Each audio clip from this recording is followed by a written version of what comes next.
the mighty and resilient Merrimack River, carving through the communities of our great region. My name is Linda Lorden, proud president of Merrimack County Savings Bank, and like the river that serves as our namesake, we're a constant yet ever-changing presence. Because to us, it's bigger than banking. It's about powering communities and putting people first. It's about knowing where you came from and where you're going. That's Merrimack style. Visit us at themerrimack.com. The views and opinions expressed by A Little Bit Culty are those of the hosts and do not necessarily reflect the official policy or position of the podcast. Any of the fucking amazeball content provided by our guests, bloggers, sponsors, or authors are of their opinion and are not intended to malign any religion, group, club, organization, business, individual, anyone, or anything. We're not doctors, not psychologists, and we're certainly not the AP. That's Associated Press for those of you listening at home. We're two non-experts who found ourselves making a little podcast that people happen to like. Okay? Yeah. Okay.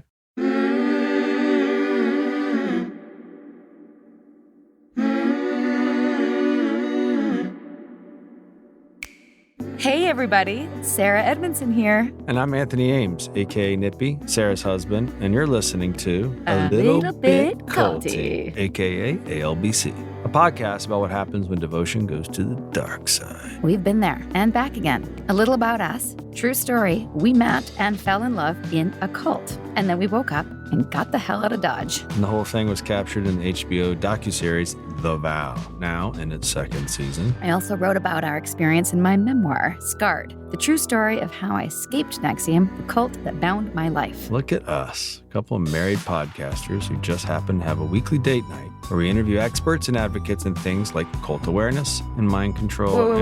Wait. This does not count toward date night, babe. We got to schedule that. That's separate. So those 2 days we got to hang out? We do this podcast thing because we learned a lot on our exit ramp out of NXIVM. Still on that journey, and we want to pay the lessons forward with the help of other cult survivors and whistleblowers. We know all too well that culty things happen. It happens to people every day across every walk of life. So join us each week to tackle these culty dynamics, everywhere from online dating to mega churches and multi-level marketing. This stuff really is everywhere. The cultiverse just keeps on expanding, and so are we. Welcome to Season 5 of A Little Bit Culty, serving cult content and word salads weekly on your favorite podcast platforms. Learn more at alittlebitculty.com. Sinking down to the depths of the ocean, hanging on to the wind of my love. If I let go of it all, I could leave, but I know I won't. Hello. How you doing? Welcome back to the pod, everybody. Are you talking to me or are you on the phone? No, this is me welcoming people to the podcast. Okay. Hey guys, what is life Okay. and what is reality? And with us, Nip, it's kind of all merged. Hey, so you know how like other podcasts have like a little like sound thing? It becomes their like Like Whitney Cummings? Whitney Cummings, yeah. bap, bap, Bop, bap. bop, bop. Gary Vaynerchuk has this thing that goes like, and he tells his point. Ours is going to be me rattling my ice. Yeah, that's a real, Like that's, that? I'm going to run that by the rest of the team. We can perfect it. See what and, they you know, say. There's ways you can make that sound appealing. It's also kind of like nails on a chalkboard is like, You know what? Nails on a chalkboard and ice in my cup aren't even bed partners. wait, let's let the audience decide, Okay. shall we? In the reality of our lives, we are in the thick of The Vow, Season 2. Remind me, what's the vow? We watched episode 4 last night, and I feel like this is groundbreaking footage that the filmmakers put together in terms of really showing what it looks like when people, in this case, Nancy, wakes up to what she's participated in. And I can't believe they caught it all on film. You might feel differently about her. What stuck out to you the most? Oh, wow. Where do I start? I just forgot how abused Lauren was. It was reliving that awareness again Yep. and recognizing I never actually knew Lauren Salzman, the person, because when I met her, she was always under his spell and under his abuse. So I never really got to know her outside of those shackles. Heartbreaking. The other thing that really, because you know me, I'm always rooting for people to wake up, is that how could anybody watch that and deny his extensive abuse to all the women? Like, there's people in, as we know, who are still loyal, who are saying, but it was consensual and it was just a symbol. And men do this all the time. And like, this is just a sorority. It is undeniable now. I don't know why I made that into a song. As you all know, we are packing further on Patreon. We are going to do a vow wrap up probably at the end of the 6 episodes over here on our main feed and have some great guest interviews in both platforms. Until then, I'm very excited is not the right word. I am grateful to have found 2 people to speak to about a subject that we've been trying to figure out how to tackle now for a while. Yes, it's somewhat in our experiences right now because our kids are going through sports. Our guest today, I want you to know there's a lot of culty stuff in the culture of high-performance gymnastics, and they have some red flags to raise for parents who are raising student athletes in any sport. And it is something that we're keen to learn more about since we are literally up to our ears in sports, specifically football right now. And it looks like we might raise a couple of multi-sport athletes unless Ace decides to pursue heavy metal drumming, which could happen. And with a name like Ace, that picks you. Ace Ames really could go a lot of ways. Yeah. But as a mom, this particular episode was particularly deep in my heart as I have the motivation to speak about this subject. And our guests do so with eloquence and grace, and we're very, very grateful for them. And they're clearly still learning about what's going on as well. Kim Shore is the founder of Gymnasts for Change Canada, a collective that emerged on the heels of the Me Too movement in 2017 after several former elite athletes publicly shared their experience of abuse in gymnastics. Together, they realized the power of connecting with fellow survivors and in breaking the silence in the cycle of abuse. Since then, Gymnasts for Change Canada has grown into a community with hundreds of survivors and supporters who share the common goal of eradicating abuse from the sport that they love and making gymnastics safe and joyful for everyone. The scariest thing about gymnastics should be the balance beam, right? Kim joined us along with fellow Gymnasts for Change advocate Melanie Hunt, who is also a former Canadian national gymnast and someone who experienced horrible psychological, physical, and sexual abuses at the hands of her coach during her 15-year gymnastics career. In fact, her story is included in the new documentary titled, quote, Broken, Inside the Toxic Culture of Canadian Gymnasts. So we recorded with Mel and Kim before the doc came out to talk with us about the darker side of the sport. And while this isn't our typical culty topic, their respective journeys follow the arc of so many of our guests. I think it goes to show that culty isn't just MLMs and self-help gurus or off-grid ashrams. It's right next door. You think you're getting into one thing and it's actually something else. And if you're anything like Melanie or Kim, you get out, get loud, get healed, and maybe find yourself on a new mission. Kim and Melanie chat with us about their respective experiences, the similarities between gymnastics and cult life, and the insidious ways that coercive control, grooming, and psychological abuse can turn even something like elite gymnasts into a culty hellscape. Total fucking hellscape. So just know, dear listener, this conversation will dive into disturbing and sensitive topics. So please listen with discretion. And as always, see our website at littlebitculty.com for free resources. Without further ado, here's our conversation with Kim Shore and Melanie Hunt of Gymnastics for Change Canada.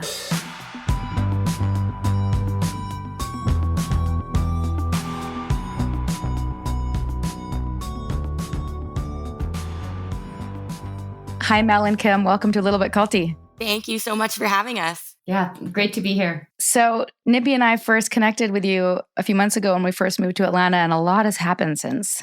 We're in a bit of our own personal whirlwind. And I was remembering that Kim, I originally connected with you through Josh Block, who made the Escaping Nexium CBC podcast. And he connected us over email. And I'm wondering, what was it about your connection with him and then with us that made it seem like being on our podcast would be a good fit? Let's start there. Okay, sure.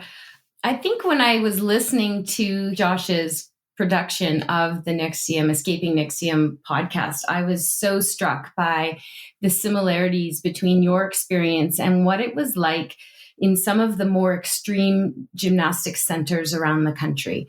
And I was dealing a lot with CBC at the time for some other things, and Josh and I were connected, and I asked him a few questions, and he said, you know what, I agree with you. There's some real coercive control, a dominance model going on in gymnastics coaching. You should really talk to Sarah and Nippy about their experience. And really, I was looking for potential healing mechanisms for our community, because we've heard from over 500 gymnasts who are really struggling with the residue from their damaging experiences in the sport. Great. Well, I'm so glad that he connected us. And truthfully, a lot of people reach out to us to either be on the show or share their experience or just to have an ear because they're seeing the correlations in their own lives with all sorts of different topics and sports and religions and all sorts of things as we've been learning on this little bit culty journey. Yeah, and particularly, a lot of people don't know what they're looking at, and immediately your story popped out as something that's like, oop, there it is again. Yeah. The coercive control aspect. So it was certainly something we were interested in exploring with you. If you could just bring our listeners up to speed, Kim, tell us just the brief version of your story and how you got to being on this podcast with us tonight. Sure. Well, it starts back in the 80s, I'm afraid to say. I was a gymnast in the 80s and early 90s. I had a mostly positive experience with a few years of really exceptionally harsh coaching, verbally and emotionally abusive, I would say. I felt very isolated at the time and thought it was just me. Fast forward 25 years, and I hosted a little reunion for all of my group mates from the 80s.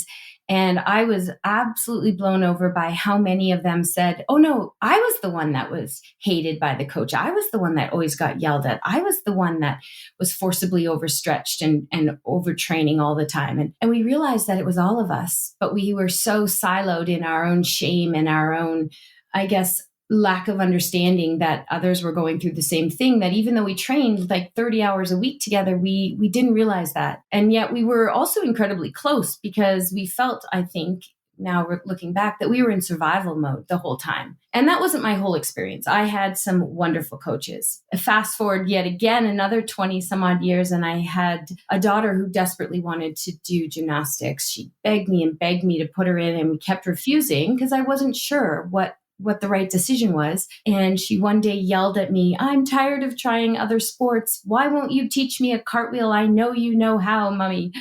And so I did. And she learned it in 3 seconds. And I looked at my husband and he looked at me and I was like, yeah, okay. She's kind of like, her body's born for this and she wants to do it. So who are we to say no to that and block her from that opportunity. And I had every optimism that gymnastics had really changed. It had been 25 years since I even looked in a gym. So we did some reference checking, found what we thought was going to be a good gym. And it was wonderful for about the first 3 years, absolutely wonderful under a particular coach. But I could see what was coming and it kept me up at night. I started formulating plans on how I could assist, how I could maybe change things before my daughter and her friends got to the higher level. Maybe I could help the current high-level teenage gymnasts that were there and struggling, and some of them were reaching out to me, and I just couldn't do it. I didn't realize I was battling an archaic sport entrenched with child abuse, coercive control, and a control dominance model of coaching that hadn't really changed since probably 1976 when we all were wowed by Nadia Comaneci. And it's even worse than what I saw. Now, that was about 2016, fast forward to 2022, and I'm hearing horrific stories and worse stories of particular cultures within some of the gyms in Canada that I had no idea it was as bad as it was. It's interesting. A lot of those tennis, gymnastics, skating, a lot of those kind of, I wouldn't say they're niche. I mean, they're pretty popular, but those sports always had a pretty extreme feel to them in order the pressure to perform. Now, I played football in college, and I relate to your story a lot. And a lot of what I witnessed, or a lot of what your story went on in sports, but those in particular seem to have a really, really, it seems like, rigid structure to perform in them, even just as a superficial spectator of it. Yes. And I think you're identifying the sports that are really based on child athletes. Yes. And they're an aesthetic sport. So the entertainment value for what the children are supposed to produce is a pretty high standard. We are taught there is no crying in gymnastics. You go out there, even if your ankle is 3 times its normal size in black and blue, we'll tape that thing up and you go out there and you put a smile on your face. And Carrie Strug. Absolutely. Carrie Strug, I remember. Absolutely. That was the most horrific thing I've ever witnessed. And I knew it at the time. I don't know the reference. Can someone explain it? So Carrie Strug, I think it was the 96 Olympics Atlanta. in Atlanta, right? Mm-hmm. Yeah. I'll let you tell it. You probably know it better than I do. Well, she completed her first vault and injured her ankle. and she hobbled off the mat, and they all thought that the gold medal team award for the Olympics was riding on her doing a second vault that she didn't fall on because she had fallen on the first one. And so without any questions asked, she was told to get back to the end of the runway and redo her vault. And, she did so in a death-defying manner, because at any time, one little slip of a hand, those kids can land on their necks, break their necks, land on their heads. Luckily, she didn't. I mean, that speaks to the resilience and the ferocity of these young kids doing this sport. And frankly, the robotic training that most of us had to put aside pain. So in the short term, it can work quite well that you're able to execute under extreme pain and pressure. But the long-term repercussions of that can be really serious. Right. And she stuck it too. Yeah, she did. Yeah, she stuck it. And then she came out on the awards podium an hour or two later with like a full-on cast on her ankle and carried by her coach. And again, I mean, you want to talk about a little bit culty. Mhm. Bella Caroli, the way, he made that whole thing, that whole spectacle became about him and celebrating his coaching abilities and his magnanimous character. And That was her coach? yes, and he Oh, yeah. carried her out in his arms, smiling, beaming, look at what this kid accomplished. But it was really an awful thing. And the whole process was lauded, and there was a press tour after. It was a very big celebrated event. As a mother, I'm like, my blood's boiling right now inside. Yeah. I think the audience and the general public didn't know what to make of it. And they were just so happy that, they thought she was fine enough to compete. I think everybody in the general public thinks, well, a child wouldn't be forced to compete if they weren't okay. But I think what we're learning is that's just not the case. Well, I remember she's tough and having all that, positive affirmation for that at the Which time. goes on the sort of the foundational problems I'm understanding from prepping for this episode of the performance at all costs concept, which makes everything right for abuse, which we're going to get to in a moment. Before we get to Melanie, Kim, was there anything else you wanted to say about your trajectory to here? Sure. I just would add that my experience, my daughter's club, and then joining a provincial level board of directors for gymnastics and having oversight there and feeling completely disempowered, frankly, to make change. So trying then to join the Canadian Gymnastics board of directors. And I was on that board for 3 years. And I've never felt less powerful or less able to lead change than being on the national sport organization board. So because decisions were being made at that level that I just could not live with as a mother and as a former gymnast, knowing what realities some of those athletes were going through and just being sickened by the culture of the sport in our country, that I left and joined with some other athletes. And we were realizing that actually the athlete voice has a tremendous amount of power. We just haven't used our voices ever before, especially in gymnastics. We have been extremely silent, barely even able to speak to each other about our pain and mental health struggles and things like that. So yeah, we started an organization called Gymnasts for Change Canada. We sent an open letter out to the community, and we started with 70 signatures. And within months, a couple of 3 months, we were up to 500 signatures, and now we're over that. And we've been calling on our federal government to enact a judicial level inquiry, investigation, if you will, third party, independent from sport, as far away from sport and as close to a human rights investigation that we can get, because we believe there's criminal activity to uncover along with all of the emotional and psychological abuse. That's what this feels like. Yeah. A human rights thing. And I want to get more into what's happening now in the state of the government and what's not happening at the end. And before I do, I want to make sure we bring in Melanie because I want to hear your story. And I'm like chomping at the bit at trying to comment all the things I'm hearing in terms of the correlations between your story and a little bit culty, but specifically the thing I'm hearing the most is this culture of toxic positivity where you have to keep smiling and you can't share. It's some sign of weakness that you share what's actually going on and then you don't talk to each other about it. So the siloedness is a real problem. And that's something that I know Nippy and I totally relate to. But you just couldn't share, because if you shared up to your coaches, you'd be in trouble or gaslit. If you shared down to, I know you didn't have people beneath you, but we had people beneath us in the pyramid structure. If we shared any upset, it would be bad leadership and, creating doubt in people we were supposed to be lifting up, and everything's great and the tools work and we're all happy, blah, blah, blah. And then we all know that's bullshit. But anyway, Melanie, how did you meet Kim? What's the connection here? And tell us your Cole's notes / Cliff notes of being here today. Yeah. So I started gymnastics at 4. My parents put me in because I was pretty active and was doing somersaults in our backyard anyway. So they thought it'd be a good idea to put me in an organized sport. And then at 7, I was asked to move up to called pre-elite, and it was training 25 hours a week. At that time, I was then coached by, we'll just call them my abusers. It was a married couple. And yeah, I actually ended up moving with them to a different city in Ontario. They left my hometown in Sarnia, moved to Burlington for 2 years. And at the time I was already on the national team. So I moved with them. I lived with them for 2 years. Then we moved back to Sarnia and I continued training with them until I was 19. Sorry, how old were you when you moved in with them? 12. How were your parents with that? So at the time, my dad was hesitant, and I remember it took him 2 weeks to finally give me a yes.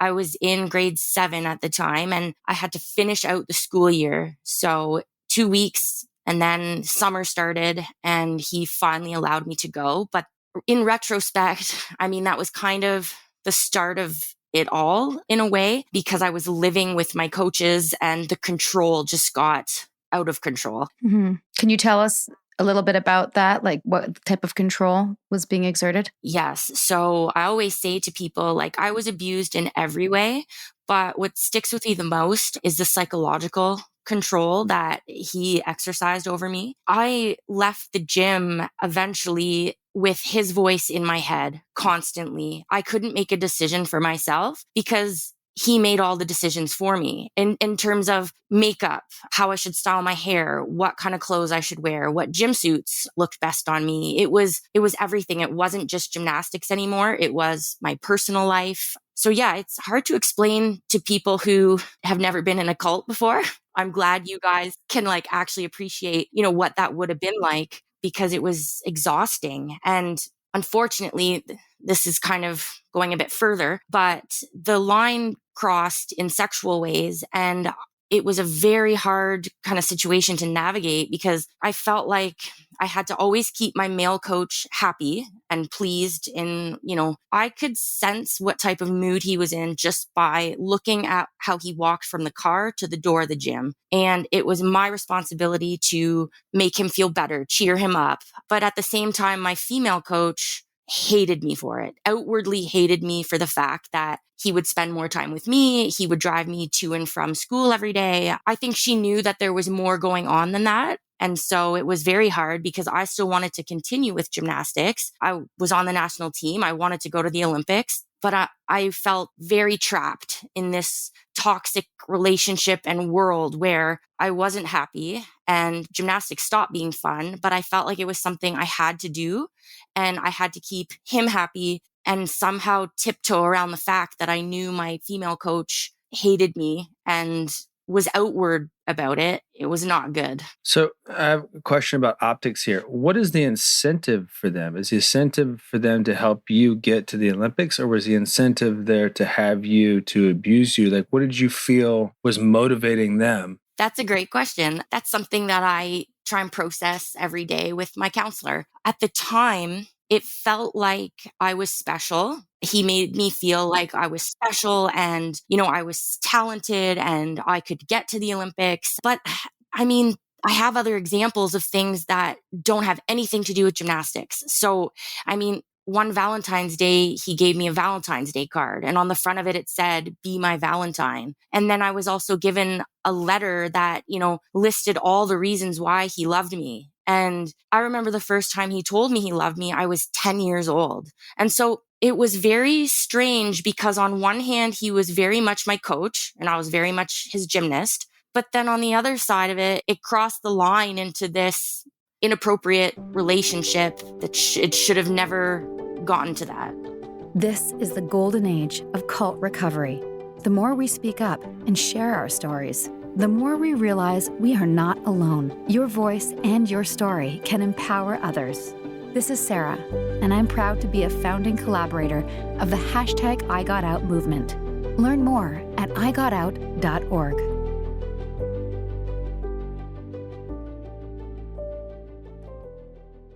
Meals bring people together, but for many families, providing their next meal can be a challenge. You can help by participating in Macy's annual Feeding the Hungry food drive. All proceeds go toward local food banks and families. Now through January 31st, you can purchase an icon in-store or online, or watch out for the blue Feeding the Hungry shelf tags, where a portion of your purchase will be donated to local pantries. Together, we can combat hunger in our local communities at Macy's. The Frankies were a picture-perfect influencer family, but everything wasn't as it seemed. I just had a 12-year-old boy show up here asking for help. He's emaciated. He's got tape around his legs. Ruby Frankie is his mom's name. Infamous is covering Ruby Frankie, the world of Mormonism, and a secret therapy group that ruined lives. Listen to Infamous wherever you get your podcasts.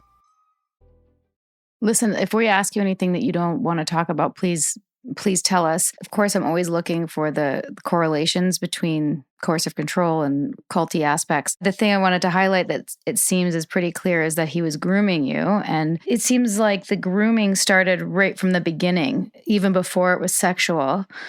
And even just to like make you feel special, which is a huge red flag for us now. How old were you when he crossed the line sexually? So when I was in Burlington, around 12, this doesn't seem sexual. Like, I'll let you guys be the deciders. My coaches were watching a movie with their kids in their room, and they asked if I wanted to join. And so I went to go sit on the floor in front of the bed, and he lifted up the blanket and offered for me to come into the bed and watch it under the covers. And so in my gut, it felt wrong because my parents had never asked me to do that before. But I was 12 and I thought, they're not going to ask me to do something bad. So this is just maybe something my family doesn't do, but their family does. I'm going to do it. And that was the first time I ever ignored my gut, sort of, that feeling where you're like, this isn't right. And then shortly after that, we came back from a competition in Europe, and over there's a lot of kissing that goes on, to say hello, goodbye, congratulations. It's on the cheek. It's, like one on each cheek, whatever. So then he started to have all of his gymnasts do that at the start and end of every practice. Well, one day he says to me, we're in line to do this kissing, tradition. And he says, how is it that your dad is so lucky that he gets to kiss you on the lips? It kind of took me aback, and like his wife was standing right beside him, and there was, a line behind me of other girls waiting. So I kind of just did it. And then from then on, every time we said hello, good morning, goodbye, congratulations, all of it, it was a kiss on the lips. And so I'd say that was really the start of the sexual behavior. It's the line bending. Line bending, yeah. Are you familiar with the term line bending? I feel like that's something every gymnast needs to hear, whatever you're about to say. And it's with all these things. It's akin to boundary testing. Yeah, it doesn't start with the abuse. It's a slow burn, or the metaphor people always use is the frog in water, right? Like it jumps out if you throw a frog in boiling water, but if you boil the water slowly, it dies. And ironically, Keith Raniere in Nexium taught us about line bending. You remember it? Yeah. Yeah, it was a term that I learned there at a more like not salacious or heated content point. Like an example I always give is like, if I wanted you, Melanie, to watch my children for the weekend, I could say, hey, can you come over and watch my children for the weekend? Like that's a big ask. But if I said, hey, do you mind coming over and watching my kids for a bit while I go out, like an hour, and then I'm out, like, oh, an emergency came up and I have to go do something. Can you stay the night? And it just like, you're already there and you feel icky about it, but like you just keep going with it because it's not the next thing is not the biggest ask, right? Yes. It's the same thing that happened with, for me is like if they had said, hey, do you not want to join a personal development program and in 12 years have the leader's initials burned into your flesh? I would have said no. But there was a slow bending of the line that occurs over time. So I think that's a really clear example. A. B. I'm so sorry that this happened to you. Like, ugh, my heart goes out for 12-year-old Melanie trying to be the best gymnast and then like being so taken advantage of. Another thing about the conditions is he's saying that to you in a situation where it would be really uncomfortable for you to set a boundary in front of other people. Yes. So that's a highly coercive, manipulative tactic because he knows the power that he has over you. And he knows that you're not strong enough at 12 years old to set that boundary in front of him. Exactly. Yes. Considering that you're going for his affection as well. Yeah. Thank you. You Yes. okay, Kim? Yeah. Oh, I haven't heard this stuff. Yeah. So Yep, we're in it and we're blowing the lid off it. can I add something from the parent perspective that you all asked, Mel? You know, as I listen to her, I can picture what that would be like. I left home when I was 14, luckily didn't live with any coaches, lived with a few different really great families, but I was on my own like Mel for 4 years. And I always say that I dodged so many bullets and was just really lucky that some of the things that happened to Melanie didn't happen to me. And I can say, you know, as a parent of a former gymnast, that you don't see it coming either. You know, there's sort of a meeting at the beginning of the season where the coaches literally say, okay, there's going to be no viewing. Your daughter's now at the level that you can't come and watch. We'll let you come in the gym once a month and you can see her progress. And is that okay with everybody? And you kind of look around the room and everyone's like, yeah, okay. And then, you know, the next thing I know, one of the coaches is saying, sometimes it might look like we are bullying your daughters or we're being really hard on them, but we promise that's just what it takes to produce an elite athlete. And, you know, we know what we're doing and we're asking for your trust. And if you could extend us professional trust because we are the experts in this space, you know, we will do the right thing. I mean, and all of us, I think, are raised to implicitly trust to some extent. I mean, that's what makes the world go around. If we didn't trust each other, we couldn't do banking or driving or anything like that. So, you know, you trust until you see differently. And I really feel for Melanie's parents because there's no way they intentionally put her in that situation. Oh, absolutely not. And if you object in that point too, you become the person that's in between the dreams of your daughter. So it's another manipulative tactic of, we know your daughter or your child's goals. Here's what it takes. And if you're not on board with this, you're the person that's in the way of it, as opposed to the person that's putting your daughter in a position to do this. Absolutely. There's an extreme us versus them mentality in the sport. I'm going to speak to that a bit, Kim, because I mean, you know, my parents trusted my coaches and they trusted me. And one time during a training, there was an incident that happened. It was an act of physical abuse on me, and I can explain what it was. I was having a mental block and on a vault, which I usually was a pretty gutsy gymnast, but if I couldn't feel it, you know, in my mind, like doing self-visualization, then there was no way I felt comfortable doing it on the actual event. And so I was kind of standing there and I was stuck. I just couldn't go. And he was getting frustrated. And he marched down the runway, grabbed me by the arm like a rag doll, and dragged me down, threw me over the vault, basically put me through the motions like as if I were a doll, and kind of threw me over. And that was the first time I remember being physically scared of him. And I was embarrassed, super embarrassed, because I was scared of a move. So I didn't want to be judged by the girls around me like, oh my God, Mel's scared to do something. I was scared because of what he just did. So I was kind of holding back tears, you know, the type of crying where you like can't breathe and you're like, so walking back, trying to like keep it together, knowing fully that I'm going to have to try this again. And I don't want to be handled like that. Also trying to be brave in front of my teammates. And then at the same time, knowing that at the end of this training session, I have to go home with him. So there was a lot for me to sort of navigate through. Well, anyways, somebody, I don't know who, somebody called Children's Aid about this particular incident.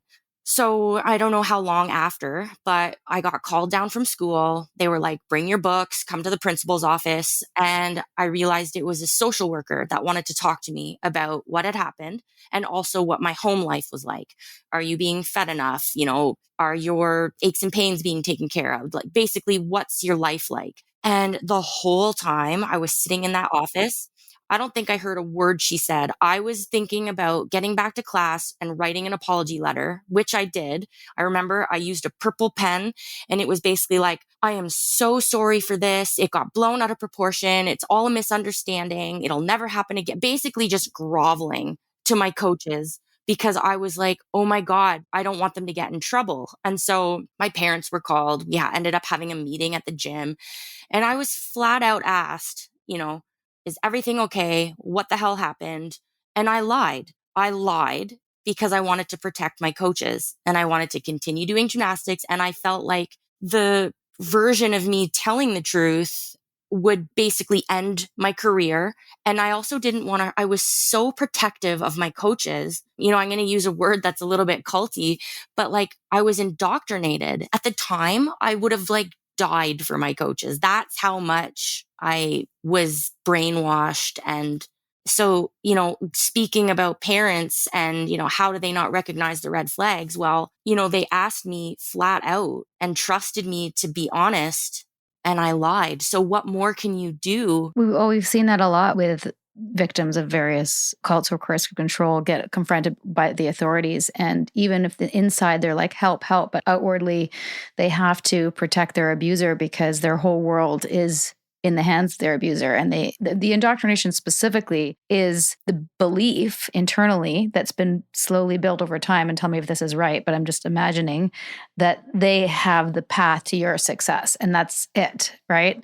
And it's the same thing in a cult. It's like the cult leader holds the keys. And so that dependency holds that belief in place. You can't question it. It's just like children who grew up in the FLDS. Like if you question God, you're not going to go to heaven when the rapture comes. It's like there's no other way outside of that belief. And also because you're so young. It's the same as a religion. Your coach is God. Yes. Yeah. Right? Is that same right? 100%. It's funny that you say God, because I remember my dad telling me years after that one time he went up to my coach, and this was a joke at the time, not very funny now, and he said to him, like, can I see your hands? And my coach was like confused and kind of like held them out and was like, why? And he said, well, because my daughter thinks you're Jesus. So I want to see the holes in your hands. And like, it's so true. I did. I literally valued his opinion over anyone else. And he could have told me to do anything. I mean, it got to a point where eventually I left. So, I did have boundaries. Wait, I want to know how you left. I just wanted to make a comment about what you said earlier about the bed, getting into the bed and overriding your gut instinct, because I think that's super important. And what we ask all our survivors is like, what red flags happen along the way that you missed that you now see as a red flag? And that's, I think, the first one, as you said, invited to do something you didn't feel comfortable with. How do you reconcile that? And how do we learn from that moment? And the story that I want to share with you is actually just listening to Glennon Doyle's book, Untamed. Yes. I'm not sure if you read it. So good, right? So good. Side note, I'm going to be on their podcast next week. So what? I know. Dying. Oh dying. my God. I know. So I'm re-listening to it to like refresh myself why I loved her book so much. And she used this example about how she had two daughters and they went to get their ears pierced, and one of them just went and did it right away. And the other one was like, got scared, or not scared, just like felt uncomfortable with it and decided not to do it. And the ear piercer said, can you like push through and be brave like your sister or something like that? And Glenn was like, no, like if you don't want to do it, don't do it. And I think this is important. And Nippy, I don't know if you relate to this as much as a man, but like this is such a pervasive thing for me as a woman, where like it's part of like the basis of peer pressure, of the push through and do it anyway, like be brave and do it anyway. And also for me with the branding, like feel the pain and do it anyway, which is like, maybe there's a time for that. And especially I think maybe Nippy, you can relate to this more in men's sports. And that's a big part of the push, like, man up and all that shit. But like, that's the basis of a woman or anyone getting into a car with a drunk driver because everyone's doing it, like my gut instinct says, don't do it. But like, how am I going to get home? Right.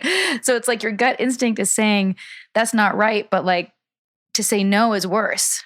Right. Yes. So that's like one of the key things I want to figure out how to take away, like the nuggets to take away for our audience, especially with parents of young children, how to teach them when you have that feeling that it's not right. How do you voice that without being, or even like, I guess you are going to be afraid of being ostracized. I don't have the answer here. I'm just trying to like formulate Like, how do we move forward with our kids? And even for us with our kids, like, what do we teach them? You would have to understand the root cause of it. That's a sometimes nebulous thing. There's things in our culture and society. I mean, you think about the Carrie Strug thing, and Melanie, I'm sure you can relate to this. It's reinforced culturally, this bravado, right? And it's shamed culturally if you don't transcend what everyone thinks you should. It's not perceived as strong. Vulnerability and inner honesty emotionally isn't perceived as something as stronger than someone going along with the peer pressure, when it should be. But also gymnasts in particular have been very, very groomed to conform to a good girl persona. So for Mel to have said no goes against everything. So to say no to getting into the bed with the family, It was an option. it No. really wasn't an option available to her. I feel it's important to distinguish too, I don't want to put words in your mouth, Mel, but what I've seen with people that I have talked to extensively about this is other athletes. And they've said, at 12 years old, even at 14 years old, I wasn't doing this to be successful. I wasn't putting up with this to get a medal hung around my neck. I was doing this because there is this call and it's a calling to do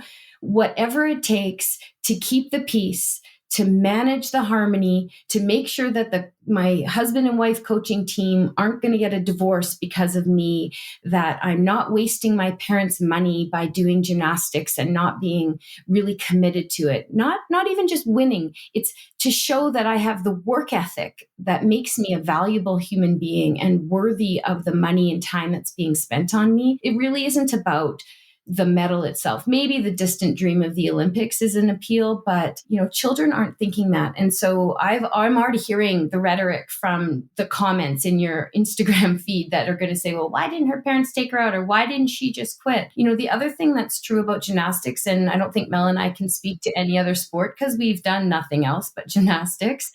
But, gymnastics invades your soul. You're producing something that's beautiful, that gives you an adrenaline rush, it's physically addictive. It's mentally addictive. Like there's all these components, and you're a child who is in the very most vulnerable developmental stages of your whole life. And all this is happening. So it's an unfair playing field. In addition to societal norms, correct me if I'm wrong, but you're also in a sport, and this goes with tennis and I think other ones, where your window to perform at your highest is actually when you're younger, and it's a short window. Is that accurate? Yes. Yeah, and especially years ago, it's getting better. Now female gymnasts are in their 20s, but when Mel and I were training, you had to be 16. Even in your 20s, I think the athletic prime for most people is 26 to 32. But also just the concept of a parent letting your kid do any sport, like Troy's in football. We talk about this a lot on the podcast. I think he's probably spent more time with his coach in practice and in games than I have with him since the fall school year started, like quality one-on-one time. If I'm letting my child go into any sport, there's an amount of time with an adult stranger that, like, do we do reference checks? Do we vet them beforehand? Well, they're vetted beforehand, by the way. We hope so. We hope so, No, but I'm not vetting. There's a standards in practice. I read it. Trust me. I'm sure you did, but I'm just saying, like, as a concept, there's probably lots of people who don't. Oh, you mean in their field? Clearly, it didn't sound like it. Well, I don't know. I guess moving forward, how do we do this as parents and do it in a responsible way? If your child's going to spend that much time with another adult, where you're saying, teach me everything, not me. Like the kid is basically going into a setting where they are agreeing. You're going to someone's house to be raised. Yeah. I mean, I personally, at this point, knowing what I know, wouldn't, and this isn't anything against your parents at all. This is just like, for me now knowing your story, it's like, I would not let my son move in with another family no matter what. Yeah.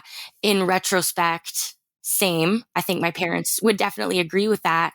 And also going back to what you said and what Kim said, I think the biggest thing I've learned since being out of the sport that I wish all children, all athletes know, because I believed this so much in my core, that my worth as a human being was based off of what my coach said it was. That's why I said he could have asked me to do anything and I would have done it, like up to a certain point, obviously, because I quit eventually. But I just, as a little girl, if I knew that my worth was inherent and didn't matter, like, how training went or how pleased my coach was, I think it would have been a lot easier to say, no, I'm not going to do that.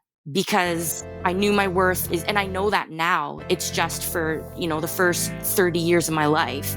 Well, how many kids know their worth? Like, it's just Right. Yeah. Yeah. Hey there, listener.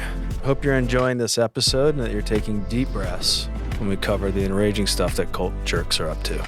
Let it out, as in the yoga practice. Inhale positivity, exhale negativity. That's for you, Sarah. We got this. No hulking it out, all you little hulksters. And if you need some helpful resources on the topic of cult recovery, check out our website at alittlebitculty.com. And now, here's a brief message from our sponsors. Meals bring people together, but for many families, providing their next meal can be a challenge.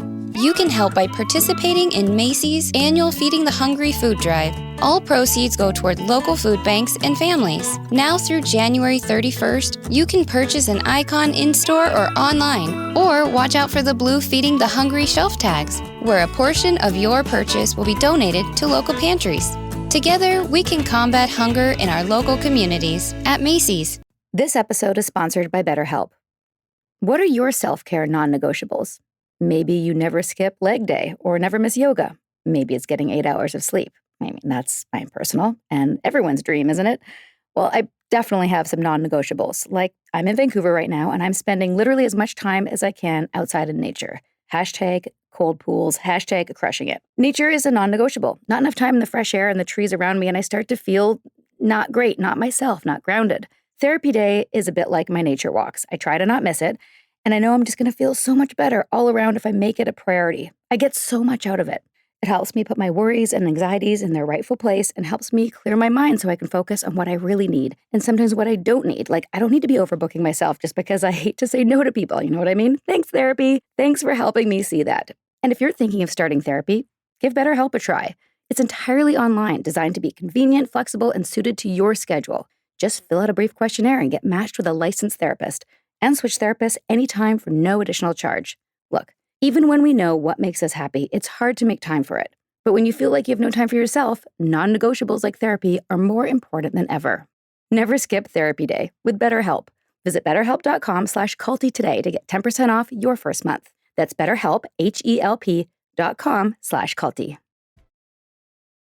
It's, I think, inherent in all of the survivors and victims that we've spoken to. Is some people call it a vulnerability or whatever, but like, it's a normal thing that you don't know your worth and you're looking externally for it. And then you get in a situation where the worth is coming from the outside and that person controls every aspect of your life. You're fucked. And that doesn't matter if it's gymnasts or a cult. You're ripe for abuse. And I want to know how you extracted yourself from the situation. Was there any other red flags that happened along the way than what you've mentioned that you want to share with our audience?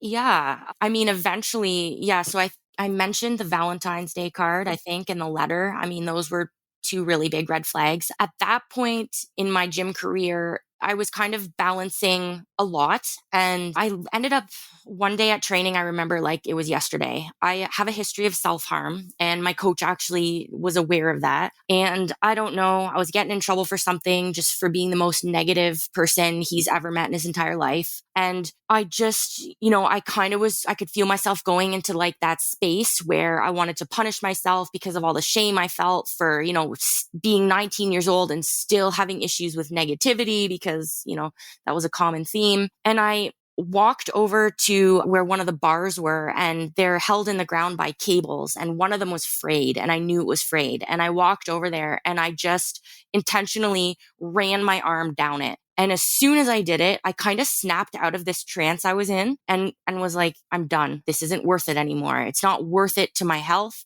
And I just have to walk away. And so it wasn't easy by any means. I went into a depression. I felt completely lost. I debated every single day going back to the gym, but as I stayed out of it and there was more space there, it gave me a chance to really appreciate all the things that were wrong and all the other red flags that I don't want to say let go, but yeah, I guess in a sense, I just let go so that I could keep on training and keep on pleasing my coach. And, even everybody in my life knew me as the gymnast. And I was like, well, who am I then if I'm not a gymnast? So that was scary. And yeah, it was tough, but that was the second I knew I have to get out of this. Did he try to stop you from leaving? Yeah. They actually organized for a scout from one of the universities in Michigan to come and visit with my family and talk me back into training so that I could, start my freshman year when I was 19, turning 20. And I heard him out, but I was like, my stomach was in knots because I was like, I cannot go back and train, even if it were for 2 months of the summer with my old coaches to prepare for a full ride scholarship. I turned that, I would rather, pay for my schooling than have to go endure training with them because I just couldn't do it. And were you able to extract yourself from their home and everything okay? Like, how did you get out of that dynamic? Yeah, that was pretty cold turkey for me. It was basically just like I cut all ties because I knew that was the only way. I had tried quitting before. This is the time that it actually stuck. But before I quit, I made it 2 weeks. And then, I was still seeing them. I was still visiting the gym. And then I ended up going back. And then this time, when I was 19 and self-harmed again, right in the gym, right in front of everybody, I was like, that's it. This has got to stop. And so at that point, cut all ties. Now no longer had them on Facebook, any social media. I didn't continue coaching there. I didn't even go to the gym anymore. There was no communication whatsoever. It was like, they didn't exist anymore. Such a brave move. And I realized that one of the red flags that I wanted to bring up were those intake forms that you sent us in preparation for this interview that they had you fill out at the age of 13. That was nuts. Yeah. So some of the more culty questions, and I actually felt like answering them. I had to answer them based on what they wanted to hear. And it's so embarrassing to go back and read that now because I have journals that I had when I lived with them, and reading them, it's like I was a little puppet on a string. And just in case they found the journal and decided to read it, they would be happy with what my thoughts were, that I'm not being considerate enough and I'm a selfish person and I should show them more appreciation and just all this stuff. And I'm like, oh my God, I was so brainwashed. Nippy, when you read those sheets, what stuck out to you as being the culty stuff? I mean, pretty much all of them, the whole process itself of questioning in this way is a huge red flag in terms of you're sharing intimate secrets about yourself to someone that is going to use them against you. Yeah. And it's pretty hard to figure out why they would need to know this under any circumstance unless they're a therapist. I've coached, kids, I've coached, other, teenagers and stuff like that. I don't need to know any of this stuff when I'm coaching them. And if I were to ever get a hint of something going on with them emotionally, I'd be, how you doing? I'd be like, go talk to your parents or go talk to someone who's qualified. And that's the thing. You see a lot of people in these realms, excuse my language here, who have no fucking clue what they're asking, why they're asking it, and they're not qualified to ask it. And they're assuming a mentorship role over these people as though they are an authority. And they normally, anyone who would want to know these outside someone that you know is demonstrated they care for you and care for your good being is abusive, I think. I don't know any other reasons you would want to know that. You're totally right, Nippy, because that speaks to the crux of this. One of these problems is that these coaches who, and this is not all coaches, but there's enough that it's making a massive impact on our Canadian youth and probably North American youth in gymnastics, that the coaches want so much control that it doesn't even occur to them that asking invasive questions like the ones Melanie was asked is wrong. They also are trying to be the physiotherapist, the diagnostician of injury, the nutritionist, the sport mental performance coach, as well as the technical gymnastics coach. And frankly, the only role that they are qualified to do is the technical gymnastics role. Don't forget massage therapist. Yes, of course. The massage therapist. We've been sent video footage of a male coach massaging the very upper thigh of a minor female gymnast on a mat. And in fact, the chair of the board of directors for the province is sitting 6 feet away watching. And this coach has his hand like this far from the pubic area of the girl. We're looking at a 2 to 3 inch space, people who can't see Kim at the moment. So, I mean, if I was a mother of a girl, and I saw that, I would go fucking apeshit. I was in a position once where my daughter's group were all giving each other at the end, at the coach's request. A female coach said, hey, everybody, give each other a shoulder massage. So all the little girls, they were about 9 were giving massages on the shoulders. And it happened to be a viewing night. So my mother was there. I was there. We were watching my daughter. And the next thing I knew, the female coach said to this brand new male coach, you should get this gymnast to give you a massage because her hands are really strong. My back went up and I looked at my mom and I'm like, I don't love this, but I'm also groomed. I've also been groomed not only as an athlete, but as a parent. And so I'm watching my daughter give him a shoulder rub, not hating it, but not loving it. And I turn away and we're talking amongst ourselves with the parents. I look back and there's my kid using one of those hand rollers that you push up and down on a large muscle group to massage it. And the coach is sitting on the floor with his legs in a straddle position and she's kneeling between his legs, rolling his upper thigh out with this massage tool. And I lost my shit and I grabbed my mom's hand. I'm like, what do I do? Because I don't want to humiliate my daughter by yelling at her. I don't want to cross that boundary that I have been taught for 30 years is not my place. I don't want to be called the crazy mom, but my gut is saying, get your kid out of there. So I end up standing. I stood up at the railing and I'm up on the second story overlooking all this. So I can't hear the dialogue specifically, but I can see enough. And I literally yelled down, honey, I used her name, but I don't want to say it on this podcast, but we got to go. That's enough. And no parent has ever done that before in this space. Like you are up there and it's a privilege and honor that you've been allowed to watch this one day a month. Nobody talks.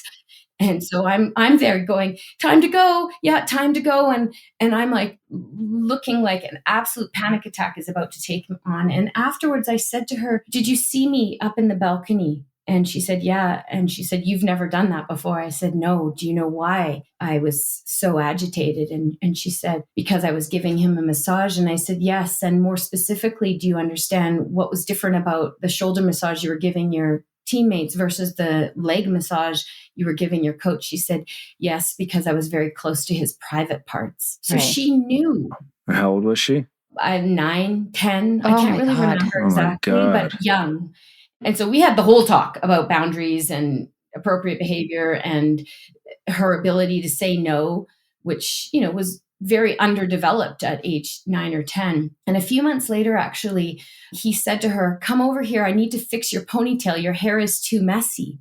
And apparently she said to him, no, I'd feel more comfortable if my female coach fixed my hair. And he looked at her and said, bend over and let me fix your hair. And so she basically felt forced to bend over so that he could compile all her ponytail hair and then do it neater. And that transgression of a boundary, in my opinion, was equally offensive. For sure. And so it just gives you an idea that even as a parent who went over and over, like ad nauseum, about boundaries and when you can say no, which is always if you're uncomfortable.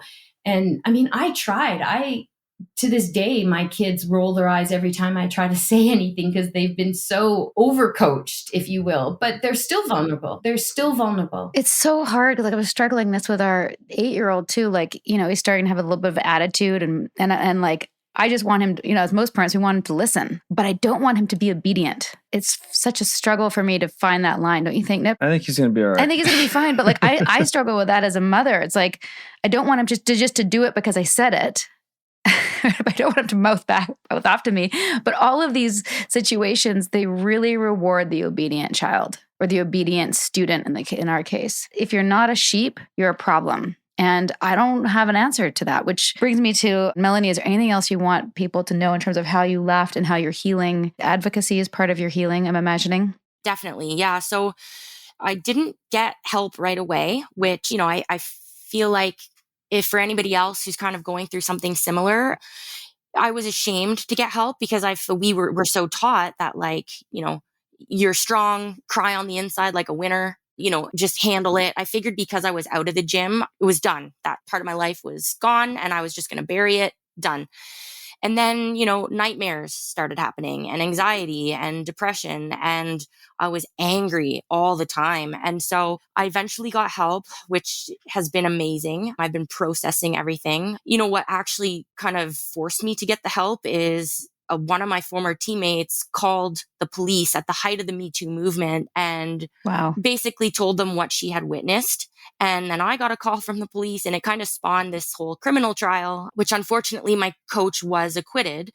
But then Gymnastics Canada did their own investigation, and there was a disciplinary hearing. So he's banned for life now. Oh, phew. His wife Nice. had a 5-year suspension. So I think that's up in 2024. So there's still a chance that she could go back to coaching. Sorry, quick question. How did he get acquitted? Like, was there just not enough evidence? Yeah, acquitted doesn't mean innocent, Canada. Like, Right. our whole coaching community doesn't get that acquitted does not mean innocent. So what does it mean here? It means that the judge found a technical loophole. So there was quotes that I was a credible witness in her, at the verdict hearing.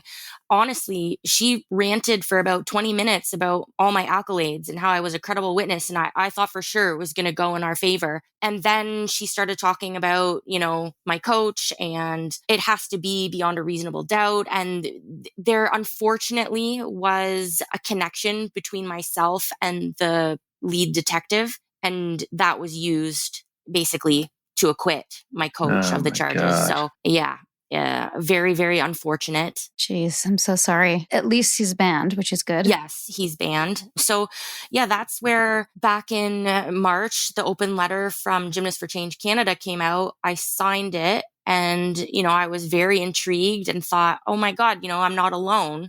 Now we're up to 550 plus people. And I sent in my victim impact statement, which I had written, and I was, so proud to say at the verdict hearing, and then never got to because, he was acquitted. So I sent it to Gymnasts for Change. They responded to me and asked if I wanted to be a part of it and be on the steering committee. And so that's how I met Kim. And that's where we're at now. And we've made progress, and we're still really trying to get this, independent investigation at a judicial level so that change can actually happen. So yeah, I'll let Kim speak more to that, but it's been the whole process once I actually started getting help.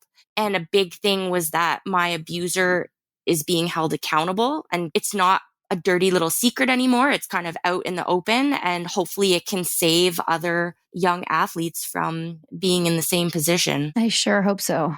It's so important. It's such a relief that all these things are coming to light and that people can educate themselves and make different decisions. It's really important what you're both doing. Do you think the legal team is educated on what they're looking at now? In terms of coercive control, you mean? Yeah. I can't really answer that question with a lot of certainty, but what I am hoping is the more information like this that comes out, the more law schools will start to educate young lawyers on how to deal with these exact situations.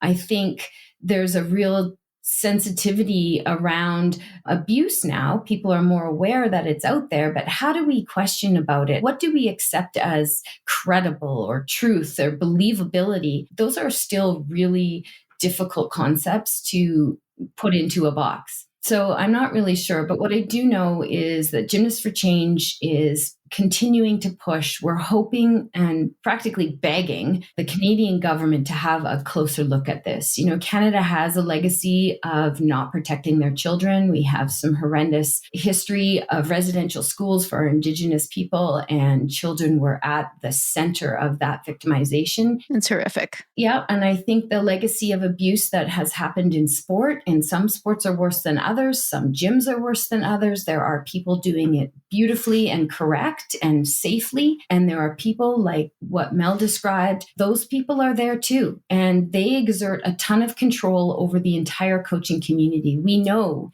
that in the last few weeks, a gym in Melanie's province had her coach sitting there in the gym with new little kids being exposed to him. I mean, what kind of mixed messaging is that when kids go home and say, oh, this coach was in our gym today, and the mom or dad are like, oh, I thought he was banned for life. And then the kid goes, no, well, my coach must think he's fine because she allowed him to be in our gym. I mean, that's a level of grooming unto itself. And this is happening across the country.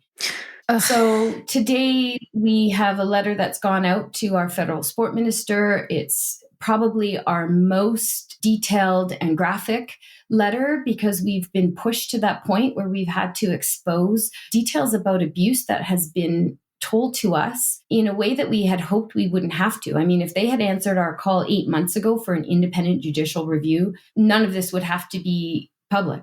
But because we do not seem to be having the traction that we need, we've done that. And I can see my phone has been buzzing for this entire hour and a half with reporters who want quotes or to have us on live TV. We've already done 4 interviews and it's only 9 a.m. my time. So Is that because the documentary just came out? no, the documentary is not even out. We released an open letter and the media open have all letter. picked it up. And the documentary will be out early November. I'm just curious, have either of you been in touch with any of the Larry Nassar victims? Yes. Yes, we have, in fact, and they've been super supportive. Rachel Den Hollander, Trinae Gonzar, Judge Aquilina herself has met with us and provided us with video footage to encourage our survivors in Canada to continue to keep forward, to continue to push for change. And I mean, she's just a beacon of light for all of us gymnastics survivors. That's great. That's so good. I'm so happy to hear that. What you're doing is so important and also Saving people. saving people. And as a mom and as a woman and as a survivor and of different type, I'm thoroughly moved. It's really important. This is really hard stuff. And, you know, we're in it every single day. And I have to say, like, Melanie's strength to present her story in this way so articulately and so heartfelt. And it's the similar stories that we hear over and over again. And, you know, it doesn't make us weaker. No. Some days we're tired and some days I cry myself to sleep at night on behalf of the 550 gymnasts that we represent, but we're not stopping. And every day and every platform we get like this, where we are heard and believed and it's not questioned, it will empower us to move forward. Hey, Mel, like we're on fire and we're not stopping. You have our full support. It's working. Thank you. You absolutely have our full support. And I know that most people don't talk about this because of the shame and the fact that you've either moved through it or put it aside or embraced it or whatever you've done to be able to talk about it is a real service for others because it gives them the path to come forward as well and talk about it and put people like your abusers either behind bars or out of the gym. It's important. So thank you. Thank you. Thank you guys. Keep doing the work you're doing. And it's amazing because people just don't see it coming until it's too late, until you're branded or until your child is crawling into bed with a grown man. Mm-hmm. Ugh. Yeah. Speaking of Glennon, I wore my cheetah print because we're all goddamn cheetahs. Yes. You are. You're totally a goddamn cheetah. Thank you both again.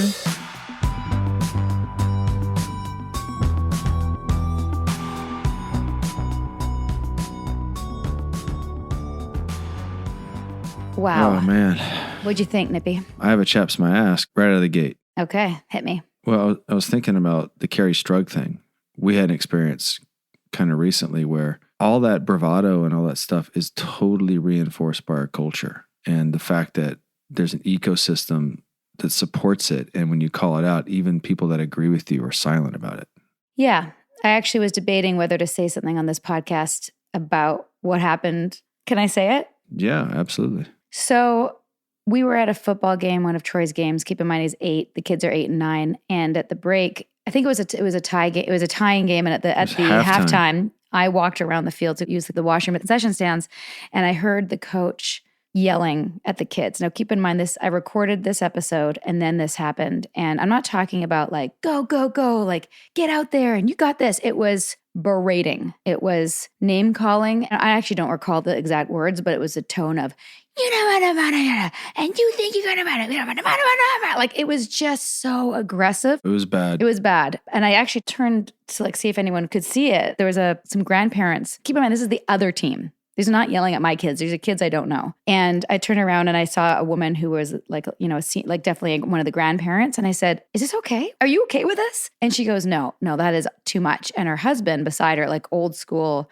Southern guy, said, no, it's fine. Kids these days, they need to toughen up. And I was like, okay. I know, there's that culture. Is that culture? And I went to the bathroom. I was shaking and I came back and I consulted with some of the other moms. And some of them hadn't heard, some of them had. And I had heard that this guy had been kicked off like the baseball field last season for yelling. Keep in mind, when I got to Atlanta, there was a team meeting with all the parents. And it was about concussions and sports and like things to look out for. And it was like, these are the things that are not allowed. You can't drink. You can't yell at the kids. I actually thought it was overboard with like the rules and everything. The rules where I was like, well, what am I going getting into?